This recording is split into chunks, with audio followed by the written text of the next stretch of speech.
लाहौर में जारी कॉन्फ्रेंस में जर्मन सफीर की तकरीर के दौरान फलस्तीन की हिमायत में नारेबाजी की गई। नौजवानों ने फ्री फ्री फलस्तीन के नारे लगाए। एहतजाज पर जर्मन सफीर गुस्से में आ गए, मुजाहिरीन को बाहर जाने का कह दिया। If you want to shout, go out. There you can shout, because shouting is not a discussion. That is what it is. If you want to discuss, come here, we discuss, but don't shout. आज जो हुआ है वो भी आपको बताता है कि हमारी हैसियत उस कुत्ते जितनी भी इन लोगों ने नहीं छोड़ी। अभी आपको बताएं, आसमा जहांगीर कॉन्फ्रेंस में जर्मन सफीर की तकरीर के दौरान तालिब इल्म का गजा के मामले पर एहतजाज किया गया। लाहौर में आसमा जहांगीर कॉन्फ्रेंस के दौरान जब जर्मन सफीर तकरीर करने आए तो जीसी यूनिवर्सिटी आज़ाद कश्मीर के तालिब इल्म अली हसन गजा के मामले पर उन्होंने एहतजाज किया। तालिब इल्म ने कहा कि पाकिस्तान में ये सफीर इंसानी हुकूक पर तकारीर और वहाँ इंसानी हुकूक की पामाली करते हैं। इसी एहतजाज के दौरान दीगर तालिब इल्मों ने भी कॉन्फ्रेंस हॉल में नारे लगाए। ए बेहिस्सों, गौर से सुनो। बस हमें क्या परवाह दुनिया में क्या होता है, हमारा भी कहना सही है ना यार। कश्मीर की खातिर आज तक उन्होंने इंडिया को बायकॉट किया नहीं। मैं ये कहती हूँ क्या कि ये सिर्फ मगरमच्छ के आंसू हैं। स्पीच कर रहे थे तो उस वक्त नौजवान कुछ खड़े हो गए, उन्होंने फलस्तीन के हक में नारे लगाए, वहां पे प्रोटेस्ट किया। ये जर्मन एम्बेसडर आसमा जहांगीर कॉन्फ्रेंस में फलस्तीन के ऊपर एहतजाज करने वाले को कह रहा है अगर तुमने शाउट करना है तो बाहर चले जाओ। ये कोई डिस्कशन नहीं है, निकलो यहां से बाहर।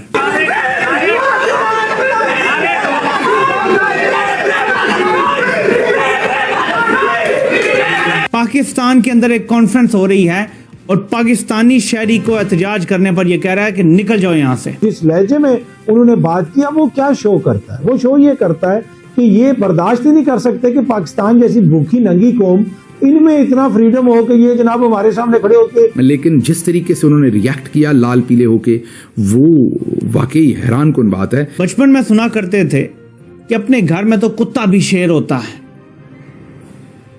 कभी भारत हमें घुस के मारता है और हम कुछ नहीं कर सकते। हमारी हैसियत उस कुत्ते जितनी भी नहीं रही जो अपने घर में शेर होता है। भारत घुस के 21 लोगों को पिछले 2-2.5 साल में मार चुका है। क्या एक डिप्लोमेट का ये लहजा होता है? ये शो करता है कि भाई तुम इस काबिल नहीं हो कि ये सारे राइट्स तुम एंजॉय करो और मुझे चैलेंज करो और इस तरह की बात करो। हम लाते हैं टॉक शोज और अनलिमिटेड एंटरटेनमेंट सिर्फ YouTube पर। अगर आपने अभी तक हमारा चैनल सब्सक्राइब नहीं किया तो अभी सब्सक्राइब करें और बेल आइकॉन को क्लिक करके हमारी लेटेस्ट वीडियोस के बारे में अपडेट जानें। बरादरी के खामोशी की चादर ताने। मुझे सबसे ज्यादा दुख मुसलमान ममालिक के रवैये देखकर होता है, जो अपने मुसलमान भाइयों पर इंसानियत सोच मुजालिम देखकर भी रिवायती मुजम्मती बयानात से आगे बढ़ने को तैयार नहीं है। ऐसे ही मशहूर नहीं चल रहा सारी दुनिया में, कस के लगाता हूं। नाज़रीन जरा देखें कि किस जिल्लत में इन लोगों ने हमें फेंक दिया है। वो बचपन में सुना करते थे कि अपने घर में तो कुत्ता भी शेर होता है, कभी भारत हमें घुस के मारता है और हम कुछ नहीं कर सकते। हमारी हैसियत उस कुत्ते जितनी भी नहीं रही जो अपने घर में शेर होता है। भारत घुस के 21 लोगों को पिछले 2-2.5 साल में मार चुका है। हमने भारत को जवाब तक देना जरूरी नहीं समझा। एहतजाज तक करने की हम में हिम्मत नहीं है, हम ऑफिशियली कुछ भी नहीं कर सके। आज जो हुआ है वो भी आपको बताता है कि हमारी हैसियत उस कुत्ते जितनी भी इन लोगों ने नहीं छोड़ी। जरा ये सुने। If you want to shout, go out. There you can shout, because shouting is not a discussion. That is what it is. If you want to discuss. ये जर्मन एम्बेसडर आसमा जहांगीर कॉन्फ्रेंस में फलस्तीन के ऊपर एहतजाज करने वाले को कह रहा है अगर तुमने शाउट करना है तो बाहर चले जाओ। ये कोई डिस्कशन नहीं है, निकलो यहां से बाहर। ये मेहमान आया हुआ है।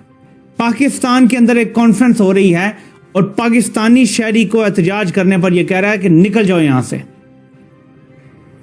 इनकी ये हिम्मत क्यों हुई है? क्योंकि आप अक़वाम आलम के सामने जिल्लत की पाताल में गिरे हुए हैं।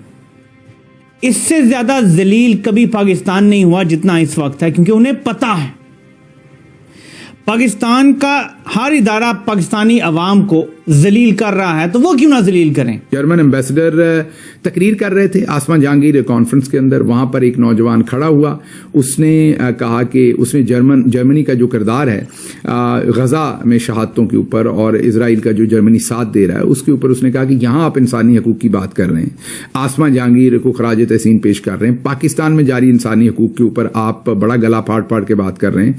जो जर्मनी जिस तरीके से इजराइल का साथ देकर गजा में इंसानी हकूक की पामाली करा रहा है, मासूम बच्चों को कत्ल करवा रहा है, तो आप को जेब देता है कि आप ये बातें करें, आप वहां क्यों ऐसा कर रहे हैं। नॉर्मली डिप्लोमेट ऐसे आंसर नहीं करते। किसी ने एतराज किया तकरीर के दौरान सुन लेते, उसका जवाब देते खंदा पेशानी से।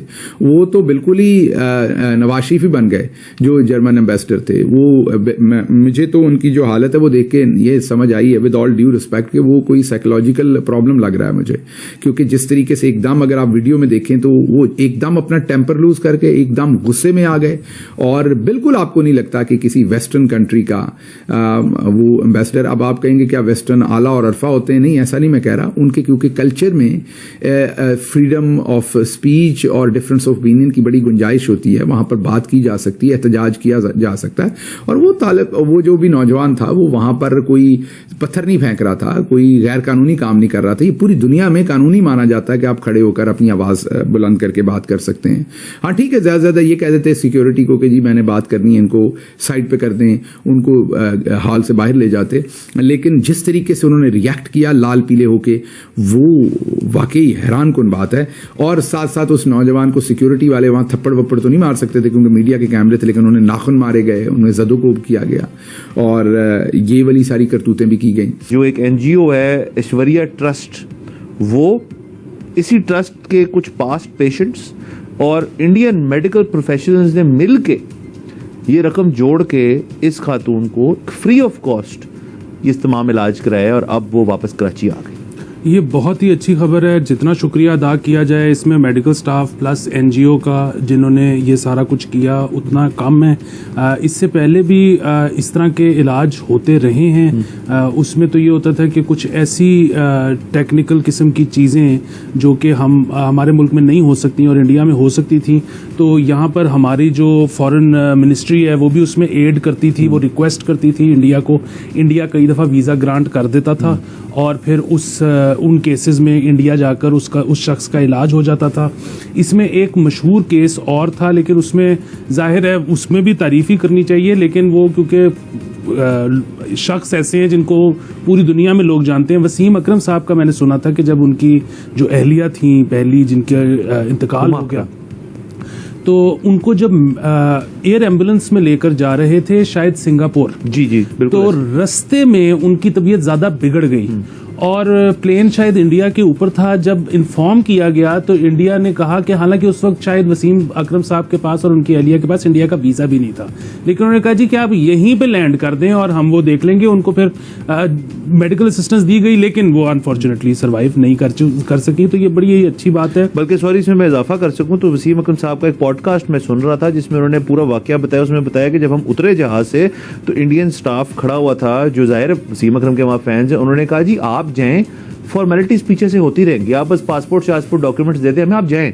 सो वहां से उनको कहा निकले। तो ये तो फिर है ना सर कि प्यार वो अगेन से टू वे तो है ना फिर वहां पे। क्या बात है। और फिर दूसरी एक और चीज ये कि जिस तरह आपने जिक्र किया ना कि ये कितना अच्छा उसूल है कि जाहिर है अगर वहां पर कोई ऐसा शख्स होता जिसको इस हार्ट की जरूरत होती तो वो पहले उनकी प्रायोरिटी वही होती, लेकिन अगर वहां पे नहीं है तो बजाय कि इतना एक इम्पोर्टेंट ऑर्गन आप जाया कर दें, तो कितनी अच्छी बात है कि अगर मुल्क से बाहर किसी को जरूरत है तो उसको दे दिया जाए।